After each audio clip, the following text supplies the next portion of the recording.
ya sheho live baby a FM stations akentra nwam no wono ebusua no asearch ye ho ubeti yen koto kasemu brofo www.sompaonline.com ko hoy na kwa kenkan bi so koto sabo atwea esia paso a eyo kwabrane na de ne si sunti ebusua Lester Company Limited wonom no de Yas toothpaste ene Yas toothbrush ya bedwa so apose papa wonya bi pause a ebema won so wanum atie afei 21st clinic was the sciatica expert the sciatica paysetter eno na yetu ase home Electroland Ghana Limited home appliances nema efie na tachimanfo wade apiemu a maboboa no pay na Haxa mixture ene ne capsules also tamfo edrei etu asase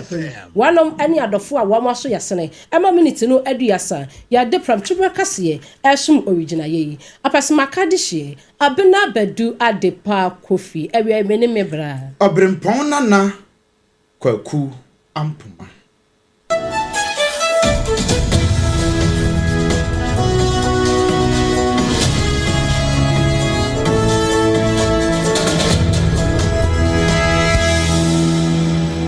Abusia ye free samno ase ade amao na ya hyase emfiri eye mpanimfo a wamo na wamo hwe eye abefo kwan ya yefa so di dwuma ewo man konkron Ghana mu na ne nyina ne se mpanimfo abo anan asoye a wanom na wamo hwe communication digital technology and innovation opani a wada wano ayo nyafo Sam not George onukuro ya ye ni go prampram na hye bedwani na wane ni ministry no empanimfo a wamo ka ho nyina enaja wanom akwasra company ba ko no awa Ghana hase ya ye frɛ no TA na wanom akoye wamo ya sapon nyina ne se sa 80 company yi wanom aye company a eboa ama abefo kwan ya yefa so di dwuma eba ne technology afei eba no IT services afei eba no software development a eda wamo abembo a IT solutions so wanu mudi hudwuma yie pa ni nyina eka ho ema nkita hodie wano afei abefo kwan yefa so di dwuma wano no so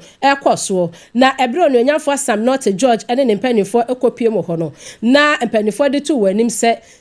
no company na ho aden abafom esa se wanom ade kapa papa nyasam ketwa enwuma wanom ye adehye a wamo company mu bese ahanu ni akire company ni ntimi ntu ya wanom ka afei sa ahanu ni akire na wanom eye permanent staff wa wamo ewo 80 company ni mo no afei enipa bese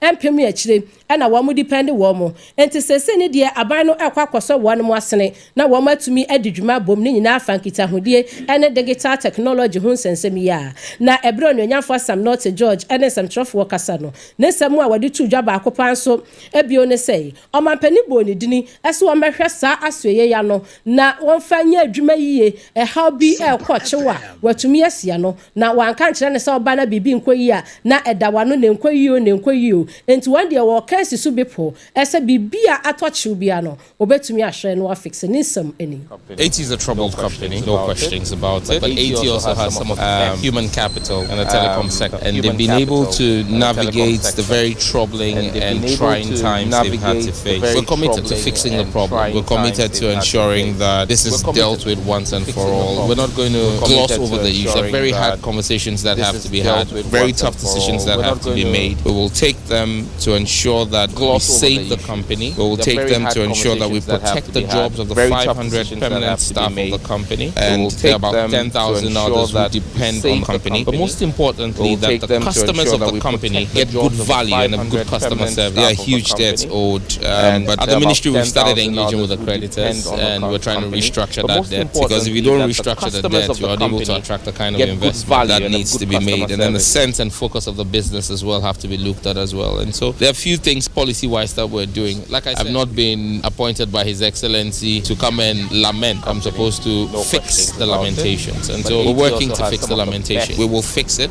Human capital and ni go pram ra se bedwani ya wonukro ya ehye communication digital technology and innovation ministry no ano na wamo bo anan ekopie mu ewo 80 company wamo developer software afei ebano technology padia company da wamo abem se company no ekofom nti wamo akwakwohwe mpanifo na ban de ne nsa som na boa ama eye Ghana de hye wamo de dwuma wo mu nso eho aheha won Yet one some so na de ani akyere mu ewo ensem foforo mu a opani ye a wo hwe akyere se pani kwanche for ema Ghana Precious Mineral Company onimyamfo Samejemfi na de nsema to do akyere se nansan na Ghana man pani His Excellency John Dramani Mahama ejina amamra no so article 146 ne so se Chief Justice Mame Eraba Isaba Tokono one fa no dwumadie ensensen ho kakra esan se nipa bi de nkrata aba se no dwumadie enso ni san se amanyasem adokro no yie pa enam so emo atwe no asensen na eba ye amanfo bebre titiri ni amanyofo no wono makasa ho bebre ama amanfo bebre nso kire wadwen de fasa ensem ne ho enam so ema Ghana Bar Association womo so na no wono kwa asetena womo so de bia betuma kire se Ghana man pani ase wan hyada mu mra no yie wa hyada de mra no ahye na ase ena wotietia so san se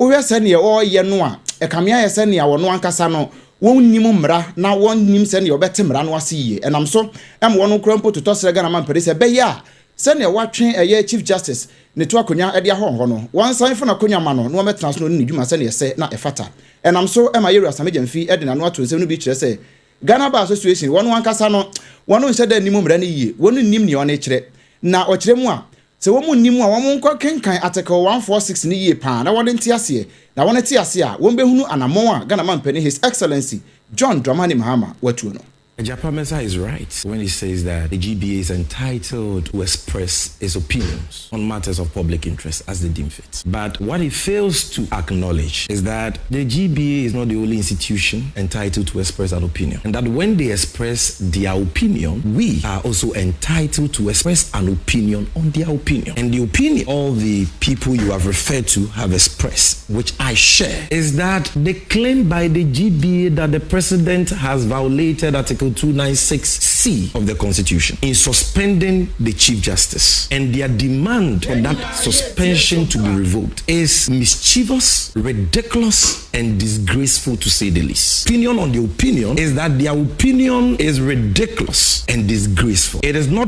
born out of the law, but it is born out of their own determination to always re-echo the false and contrived narratives of the New Patriotic Party. And what they have done is to expose their true colors. Their true colors as an appendage of the New Patriotic Party. A group of people who always lose their voice when the MPP is in office, but quickly gain their voice when the NDC comes into office. Where was the GBA when President Akufo-Addo, in accordance with Article 146, suspended Justice Derry and 3 other justices of the High Court? The same constitutional provision on the basis of which the President, acting in accordance with the advice of the Council of State, has decided to suspend the Chief Justice. It's the same constitutional provision. Abusia eni a oti ye onimyamfo Samejemfi ya ono pani kwantrefo a ohwe akire de ama Ghana Precious Mineral Marketing Company. Abusia ya so samno aso awonsam foforo mo channel so Sompa 106.5 FM wo wigina yakase na yade esum wei na Frema Foundation di dwumadie bi ehhehye so na no na May 1st na adwumayefo nyina ye ahome na ye hyefa ayankasa ho dwumadie na Frema Foundation de sa dwumadie ehhehye so ewo Accra Heya National Theatre na botaye chichiu a wode eto so say empowering women and afi matured singles wamo edu wamo mpanim fie so wasanka wanom wade na so bibi nti wanom awade ye na ye ne wanom akasa na ya cheche wamo afi wamo awadiem wamo ehunu sade awade ne kora ekode ama wamo no eno wamo organize sa one day summit ede ama wamo na enintiri ni achocho Europe na eno to nsafre wonom a wamo kwakasa ye ewo dwumadie no ase upiemo ewo ensamtwura adwuma mu a Mami awaye adwuma ache yie e wonsamtwura adwuma msesei wono ane Sompa 106.5 FM kasa fidie radio manager Mami akosua ago aboaje wono so ekwa adwumadie na se bia okokasa na ne kasa ye mu no ene wodi tu dwa sei se eyawade o se ye relationship mu na wo wose ma communication ehia wo enkita hodie se uyo onyanko no bibi ana uyo partner ne bibi na se wotimi voice out na ochiro sa dia wo ye asemasi ana so benten entwa yie anyamede ekina bi no nipa na hu sade wo ye na anko yie enti wansan so mfa sade ne bi nyawo ebie wo nso wotu eye ma efo se wo mu wura awade mu ana wo mu wura relationship mu a eniam e wasa wan mo hwe enipa ne dressing said you okasa ene de ka ho na aboa ama relationship no anasa awade na wo kwawura mu so wo so wo hu tena yie ne samu a wade tudwa e wadwumadie na se no Sompa kase ento aso sen fama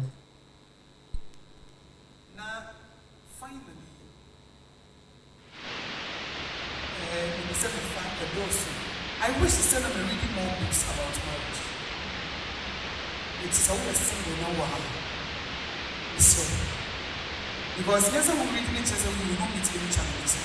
But at least we are well prepared and we know what to expect. Every marriage is different, we know. But there are some genuine things that you need to know. It's all your man. So you never be about woman. Psychologically, remember,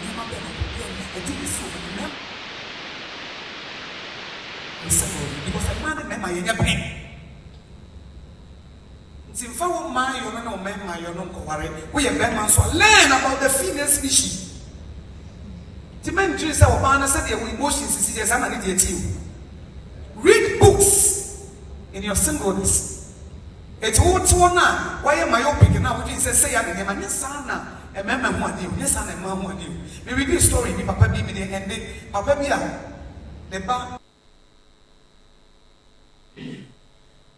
Openia wakasa ye eya Sompa FM radio manager Mame Akwasuya Ago Abuaje wano so edna ni piemo ewo Frema Foundation dwumadi a wodi ye ene empanifo ma afei young ones a wanu bewura wade mu ni relationship mu no ede ma wamo eye nyankopon ya adomu a na me ye di ye me first anu ni ye Midday no omko share national theater ene omo de sankasa hu dwumadi yi ehyehyɛ so abusia yɛn to ansɛm ne so na yɛn fi ani enkyeremu ɛwɔ mfimfin mantam mu ɛyɛ efutu mmarahyɛbadwani onimnyamfo Alexander Afenyo Markin ɛna na ɛyɛ afia etwemu afrase obɔmɔden ɛde ne si akonwa so sɛ ɔsahene ɛno nti na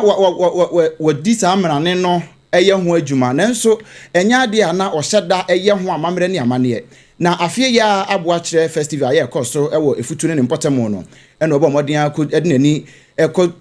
tuamu bi ɛna wɔn nso bɔmɔden akɔyɛ ɔsahene dwumadie yɛ a wɔde ahyɛ ne nsa no bɔmɔden ekodi ɛho dwuma na wɔ saa dwumadie no mu no obɔmɔden edi ɛyɛ enyuma hodoɔ bebree ɛwɔ mu ana ɛkyerɛ sɛ saa dwumadie a wɔde ahyɛ ne nsa ɛyɛ ɔsahene dwumadie yɛ a wɔde ahyɛ ne nsa no wɔgye tumu paa afei wɔn mu ana dwumadie ahodoɔ hyɛ wɔn nsa nyinaa no obia ɛrepɔte ɛde fa ne so ansampo ɛna wɔhen pɔpɔ yɛ a wɔte adwa mu no wɔn wankasa bɛkasa na wakasa ɛno ɛna nam so ɛma onimnyamfo Alexander Afenyo Markin ɛkasa no wɔde kyerɛ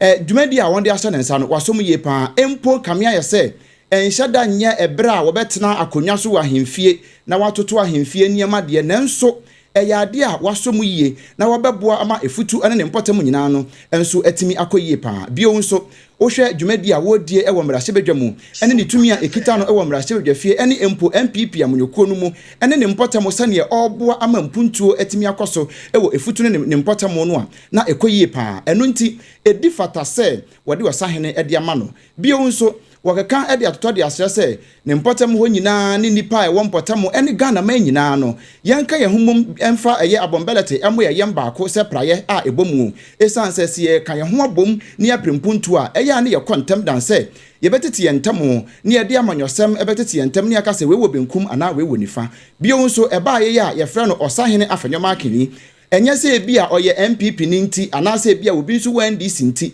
na onipa no ebebubu n'anikyie na emom wɔn nyinaa ka wɔn ho bɔ mu baako ne wɔn hu no sɛ wɔn nyinaa ɛyɛ futuma wɔn nyinaa ɛyɛ mfantefoɔ sɛbe wɔn nyinaa ɛyɛ Ghanafoɔ na Ghanafoɔ nyinaa nso ka wɔn ho abom aprempuntuo ɛde ama sɛnea ɛbɛyɛ a yabrabɔ ɛne yasetenam ɛbɛkɔ yi a ɛbɛtumi aboa paa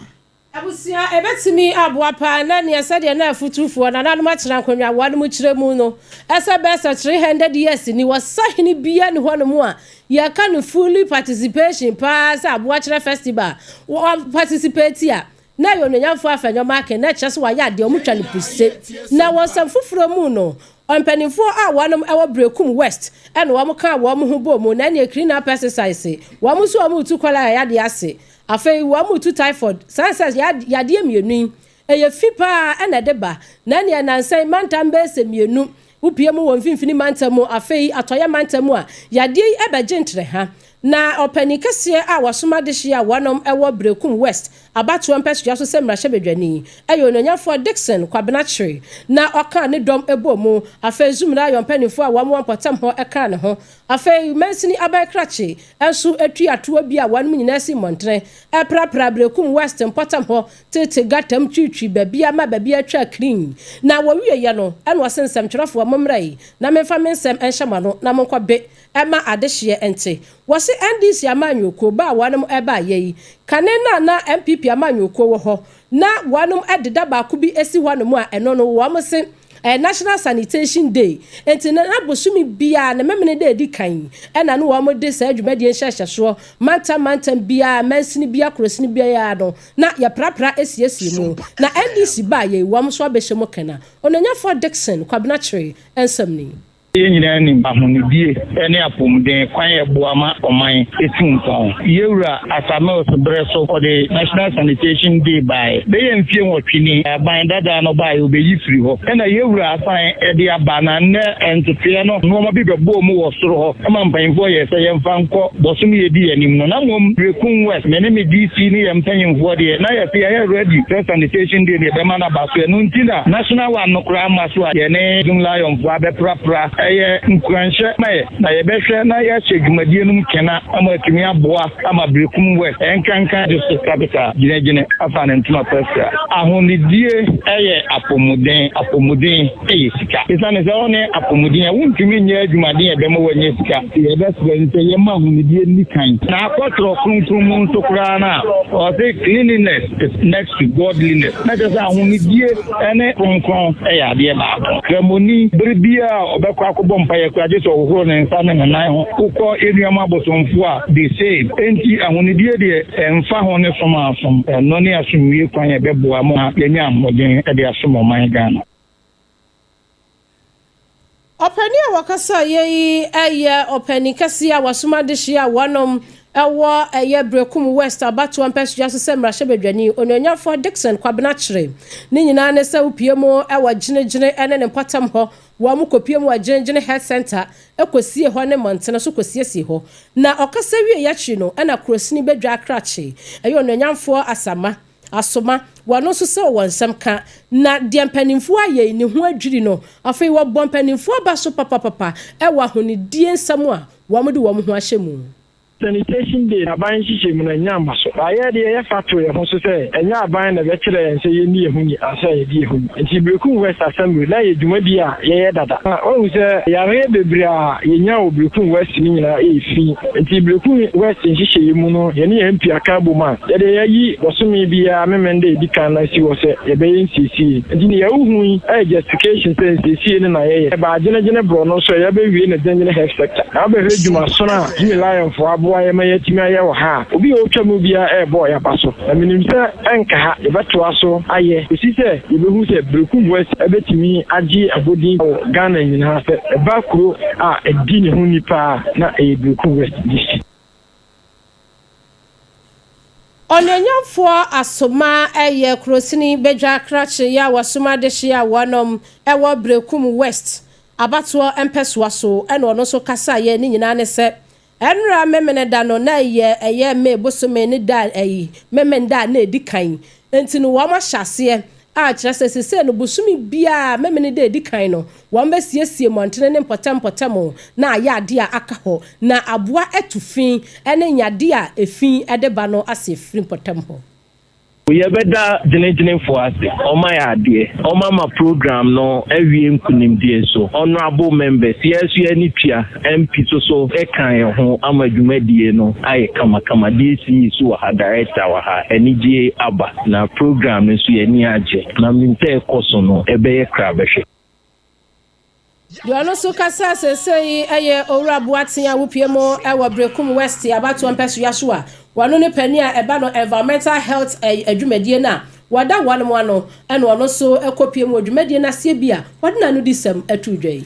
yemfri Brekum West na fe yemfe ani nchemu ewo Brekum East na opani eba no eye amamre ne amane wabemu pa ena fe nso eba ne se yenko ye chinkosua de pa so a eno so wabene mu yie pa ɛna afei so ɛba no amanyɔsɛm a ɛno nso so wɔyɛ adeɛ wɔ ho yie paa yɛfrɛ no Dr. Edu Jamfi yɛ a wɔkyerɛ adeɛ ɛwɔ University of Ghana Legon na wɔno ɛna wɔde nsɛm ato dwa ɛna wɔkyerɛ sɛ Ghana kabima menka bi amɛboa yɛn koraa titiw ni ɔman a ɛfrɛ no sɛ abibrim ɔse amɛboa yɛn wɔ kwan biara so san sɛ wohwɛ sɛdeɛ nneɛma ɛkɔ ɛwɔ mɛyi mu kɛta asɛhyɛ prɔyɛ kankan ne dwirimudeɛ ɛna afei nso aborɔfo yi bɛba na wɔn de dwa ɛtɛ ketewa bi nom de abɛdaadaa yɛn mpanimfoɔ na wɔn abɛsɛ sɛ yɛagudie ne nneɛma papa a ɛwɔ nyinaa san de kɔ no a na kyerɛ sɛ yɛde kabima minka bi ɛde ahyɛ baabi na yɛde ɛno akatakata nneɛma so ne yɛde yɛ ne yɛde bɛyɛ wɔde nsɛm wɔ nyinaa ɛto dwa ɛwɔ ɛyɛ Midday bra no wɔkasa ɛwɔ Akwaba abankɛseɛ mu ɛna wɔde nsɛm wɔ ɛto dwa no wɔkyerɛ sɛ ɛbɛyɛ anka kane no a nanka ahemfo edi ɔman ne so no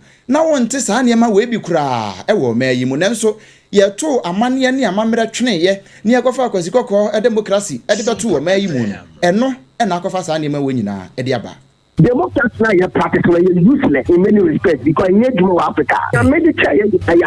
I'm not followed by issue indirect through system in British West Africa, Assimilation Association of French Africa. Francophone countries local independence. No first person of our mom, he said, one of the most catch a brain and so on. Can't come away and come the state of affairs I agree. We are only holding on to straw. Africa, baby, I mean to make it. She say, they said, trial, no,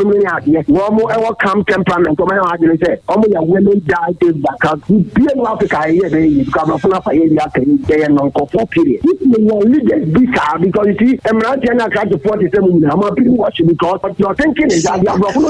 copy. It's really the Abrophone is ready. That outfit, that outfit on your assessment, openness, you were dealing with them. I saw the contingencies and exigencies of the time. There's so someone that costs one Bresso and Libya. Ghana, for Coco Tricas, you Libya, the Yabra Tower Ghana. But in Libya, you state because America and France, they came upon the Morosi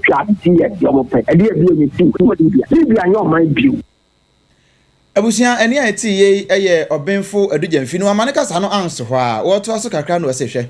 uduani akyerem ɛwɔ Burkina Ibrahim Traore mo wɔn wɔ hɔ a wɔn bɔ wɔn homɔden papa yenya kandifuo bi nso te sɛ Muammar al-Gaddafi anu wɔn nyinaa ɛbɔ wɔn homɔden sɛ bɛyɛ a ketasia ne proye yebetimi atu ase nanso san krofo wɔ nyinaa no ebibiman anhyɛ da ɛmu wɔn yie papa ɛno nti sanka ye nyinaa yɛ ka ye ho abom ne anya saa kandifuo bi te sesei ne yɛ de ɔman na hyɛ wɔn sa anka bibrim ebedi yie pa America for you to come conformance to bomb money at glass here. But I'm far only the international call or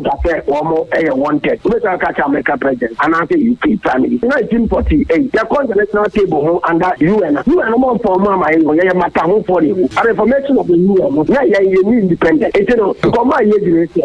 Only transformation based on leadership. They said you need to Rwanda. No empire said Ghana Subinani. Yeah, na me etiquette bi ono be so mu antie wotwe a tablo fo me ntwema ho je wotwe no adane ya ma no se paradise ya de nyamya ba unya de obes adwa hwi abrofo na obetsa tonton from ni keke ni hwi abrofo de na metrewa ya gu Abusiani ati ye eye historian and after science so eye political science lecturer at University of Ghana Legon Dr. Edu Jamfi wa in some fufuro no Epanifo a wonom awa mrahye badwafi a womoda committee a no eye womo hye akwan na afei ahyen enkabodie hu ensensemo ewo mrahye badwafie wonom akwakopie mu ewo fanko dual carriage a empanifo ede wonsa aka anase womode ama contract ya sabram no kase adwuma ne eguso a ekoso na wamu kopie mu ewa kwantempo no so no engineer a wono dwumadie no ehye ne nsa engineer Abena Bempong ekire ensemu se ne de ekwan ne de wamu gusu a wono ye nyakopo ya ademu ahwie be bosumi a yakwakwakwosi mu eya agase osada bosumi nim na afibie mu ne de na wanom awie bibia na kire se August 2026 na bibia edada kwamu a hwinhwim hwanhwam cars no betumi abonsa ho na wasuhwemu ohamu enchichemu a ebupon be se aduoson enan 47% and 74% and sabre wanom eyawie na ebra wakasa no en wachiremu se wamo yade company yi ema wamo na se company yade sa kwan yi ema wamo se wamo hwenye no sika wamo ade bob ehun bra pa eye $374 million ana wɔn de ɛbɔ ho bra afei wɔn yɛ deɛ wɔn bɛtumi bia sɛ adwuma no wɔn bɛtumi awie ɛwɔ kwampa so na mmom na engineer no akyerɛ mu sɛ enyeɛma bi a ɛsankra wɔn mu akwan mu ɛma wɔn ntumi nyɛ adwuma no ɛntɛmpa so no ɛyɛ sɛ wɔn a ebi a yɛdwidwi kwan no ɛkɔka nafuo ana ɛkɔka ne saase a ɛwɔ se yɛma wɔn mo empatasika bi ɛno ana bi wɔ hɔ no abɛhu ayɛ saase ma si twɛn kɔɔto na wɔn asan agya kwan na to wɔn na wɔn akɔdi a na wɔn asan aba ho ne nyinaa ka ho bi na asɛ ɛma kwan no ɛtwetwe ne nase no wɔn ne sompa kaseɛ ɛtwetwe nkɔ asɛm a meka kyerɛ wɔn sɛ nipa da sɛ ni bie ni hɔ a bɛsa brabɔ sɛ apem so akɔwie most projects especially in the urban settings electrical relocation water relocation we've done quite substantial amount but again the challenges of financing has come in and more since November, the contractor has not been able to do a lot of work in that area. And that is what is impacting the completion of some of the structures which I mentioned earlier on. There's a lot that we've done in terms of raising the electricity pylons or moving them lateral and payment of compensation. This is the Amasaman area and some other structures. So we are some of them, for instance, if you look at this one, the piers are already up. But because of this small structure, and you find that this structure is already removed the roof. It's ready to move, but where is the money? And if you don't pay by the rules, you cannot just go demolition. So this is an area which is really having an impact, a negative impact on construction. But still the same when you go to Kobiman, everywhere you go, you have those challenges. Let's Hotel, we just passed it. We see that they removed their roof, they've cut it all in anticipation of us paying them so that we can take over the area for the construction activities. So that is it. Engineer no piemo ofankwa dua carriage awanam aya ehyanensa engineer Abena Bempong na okasa ye no eno achi no na onyanyanfo Kennedy nyako osei wono piemo akim suadura wono eni mrahye bedwani a wosomade hye a wonom ho na osanso aye ranking member committee a eno no mrahye bedwafi a wo mo hwe road and transport ministry no eso ono so dwumadie na se bi anasa wo mo kontro aboyi bi ono so ekasa ye na no disem etu mu se dwumadie ne die wo behu ye ne kra no na ni age pa esanse engineer no ana afei company a wo mo de hye wonsa no wo mo bomodene ama dwumadie no aduranim ono so nsem a wone sompa kase kye ye no ebini within 15 months they should be able to complete this work. But this is a very critical road. Consultant the longer they stay on the road, it's going to cost the government of Ghana. If a cost of the project is around 350 million, that's a CSNC delay for additional almost about a year, 320 something days more. It means it's going to cost the taxpayer an additional cost. Contractor and ministry because there are certain people they have to compensate or there are certain utilities they have to relocate that which has not been done. But in all, he said contractors in Abaso, contractors in society are going now. The Mebona Baso Cassia pass on also why say and yan noaka, Sarusa Cassia in Cayenne, Nanado KWAKU and the MPP Abaso. Omuna Satiri major project. Okay, Kambumwa. Like I said, we are just going at almost about $700 million worth of almost about 900 million. What the BHB fees to Nikanwa. They say, Omaya, the Panti, Yandre, so as a committee, the Becosonia, the Jumanechinia, Pimso Bitu. Necrocramono, Onanyafo James, I want also a copy, Neja, or Casa, which remuse. Dwumadie we nyina ebehya se ne mfitiase no aseda enkoma mampani dada na nado dan kwakufuado esanse wonom na wo mo ehya ase a ababedru de aduro yi asese wonom se 74% wono so sam eni Papa, Michel Obetebi, Caswadian, Nassasina, baby, Marpomadi, Edikan, Obetebi, Cohen, so maybe I am Ankasaka Crazy, the net or so much you project come almost a more commission, the national marketing get your on conduct and so Ashapo, so a year to Yina, Ruda, and the Obetebi as Joe. I think your poor Caswa, Honor, Sa contractors meaning, I just no problems of Sakwan, Takradi, Michel, Karuko Kikos, trafficking in the house, improvement of them, and the safe safety so ɛyɛ ade a na ehia pa ɔmo water na asfo ɔmo so mbusu ɔmo hwɛ ɔmo bibia de ehia kase wo mu a ɛne compensation no ɛno na ɔmo so take steps ɔmo busu a ye tutu bi na sɛ atoro nkyɛm kora to ɔmo yɛ blast no ebinom prepare ne ade so mbusu a ɔmo hwɛ bɛsɛ yɛhwɛ mu na aban ne wɔka yɛn de wɔka ɛna ehia no na adwuma so mbusu so ɔmo yɛ ne pa kwan na follow with Abena Lagos corridor nti sɛ saa na tiɛ na ɔso ɔmo hwɛ no ɔmo yɛ ne nkyɛn na ade papa bi a sɛ bi ba kwan no so traffic no yɛ ade na ha nti ɔmo sɛ ɔmo ka ɔmo ho tɛntɛn na improvement abɛ sɛ ɔmo improvement abɛ na ɔmo hwɛ no ɔmo yɛ ne yie because trabija wokɔ Lagos ne Togo ne ade a na wobɛduro na sɛ traffic wɔ hɔ a takwadofoɔ na Lagos ho kyerɛ nso hwɛ sɛ mo maka kyɛn deɛ sɛ ɔmo bɛdi so deɛ a na ɛbɛyɛ ade papa de sɛ ne aba tinkyɛkyɛm no so na kyerɛ nyɛm hina kɔ ɛdɛ Wasa East Mrashebedwani Onanyafo Isaac KJ Mesa upiemo Mrashebedwafia committee wanom eno amhwe transport and road ministry no so no wono ena eye wo mutitinani ena omkopiemo ewo ensawam ofanko dual carriage num ekwa ne so a wo de sansem nyina etudwa Sompa kase ye yenso yadane echediama yamani boni nana ya afua duka ena wotunkrai esom yen Abusia nyina yemfa Lufthansa no flight number 106.5 na fe yenkopie mu South Sudan. Na South Sudan na amane a ifri ho eba enya nika. O kire se enipa enson na sese wanhwe won kwa enam tupa ye kodiawo bi a ekoto ye aspiti ya South Sudan. Kru ya wo frɛ no se Old Fangak. Na o kire se wo hwa won ka bi nhyiemu enu hu se adupre kota bi adupre bomframa ne bi ne namwiemu a wote ya ne dimakum ba bi a won di womunuro eguo aspiti ho no edete faaye enu achi mpo no esan to famu efa womdwa kase mu ekototutuo kakra wo hwa enu achi ansana drone yanka Ghana ha yede edekwa medical supply no won de ekoya na tuo ena na de nam a eye bombu kase bi pa ema eno nso ekogyae to edwakase nu mu a eno nso ekototo ye ema amanfo ahwere wono nkwa ewo ho pani ya oni amansan ebo nkomo Maman Mustafa wo kire se wono de wo munka bi nhyiemu wono wo ho ya wono ye won adwuma enu hu se saa adupre kota yi aba betwam wo ho a egya topa ye kodiawo agu won so a enam so ema nipa nson ahwere wono nkwa ewo mu wo kire se saa aspiti no eno nko a ene aspiti a Fangak County no mu a adehye ya hospital no esom wom be se oha eni na chiri ho empem ha eni na chiri ho wo che se ekoba ne sei no ama ayaresa eni ayarehwe eho akwatwe wo mpotam ho pa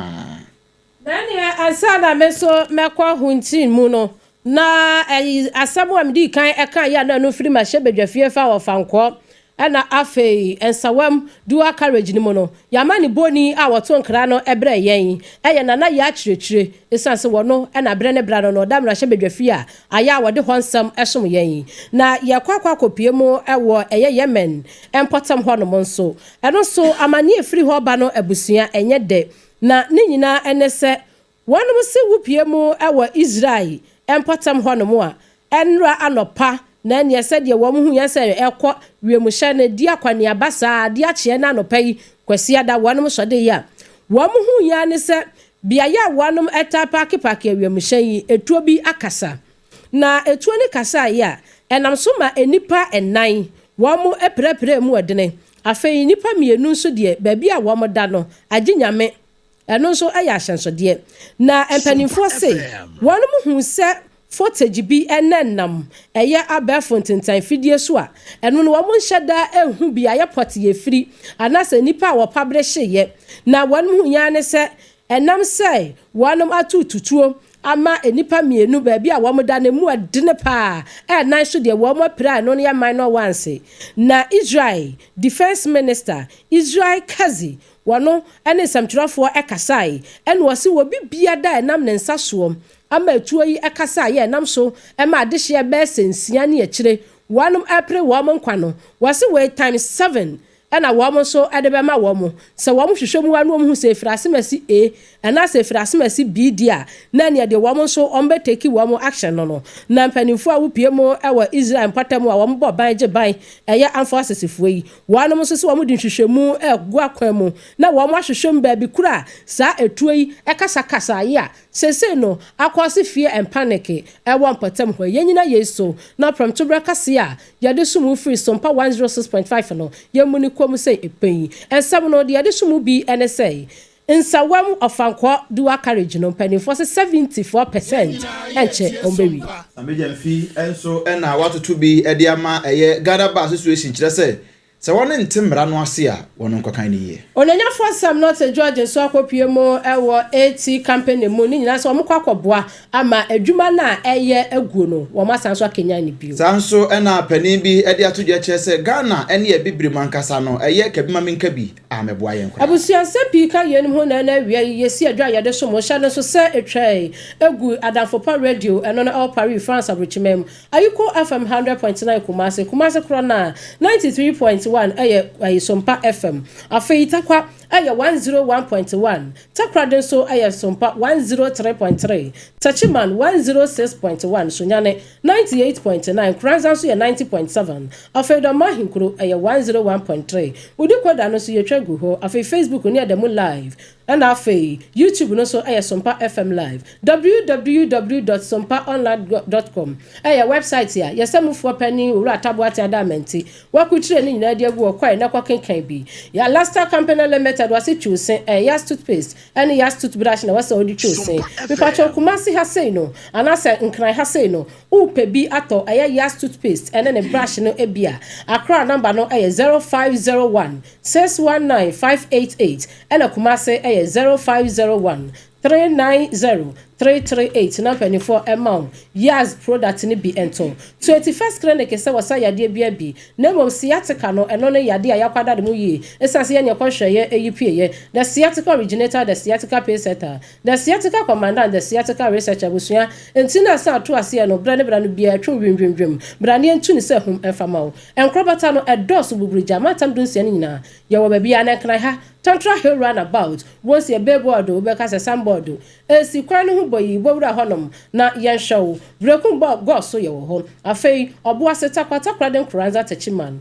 0540 311 311 0540 311 Electroland Ghana Limited wasi efie ebayode ubeisu anyina mahoden niama ama wonso ho ahanwa me pacha ye wana kachi o baby a o mato apete TV air condition fridge washing machine kettle rice cooker ene de ka ho ni nyina no no wasi Tachimanfo wa bie bi ewo eye backsword opposite one mo a anase Roman sorry no opposite wo for 0245 949 495 na Electroland Ghana mpeni fonso ajo so haksa mixture ne capsules yo satamfo edrei akwada wonya finhyane du mienu nombi afa oba penfo ana ma akwada no fo a wonka ho Food and Drugs Authority wa maji atum say ye nti osankwade anu apebi ba bia eto adro bia wokọ asemepe haksa mixture anase capsules no ebi 0240 238 310 0240 238 310 na onom enyo yenom ne aboafo a wo mo so yasene mo hwe Facebook ni nyina no yada mo ase fa wonom message ne be yemfa Facebook messages kakra ento aso Rahim Rankin or see great news beginning again yada se bebre Starboy say watching you live and clear at Ahafumim Airport ohene nana mensa GB or see good afternoon bro Apamdada Topi Rebecca said Sompa News the best yemfa Facebook comment no ensi ayano a ye jebre ebebe kase no edema wo no edi ameje so Obrempong na KWAKU Ampomah meni aba Abena Badu Adepa Kwofie ebusia adase Accra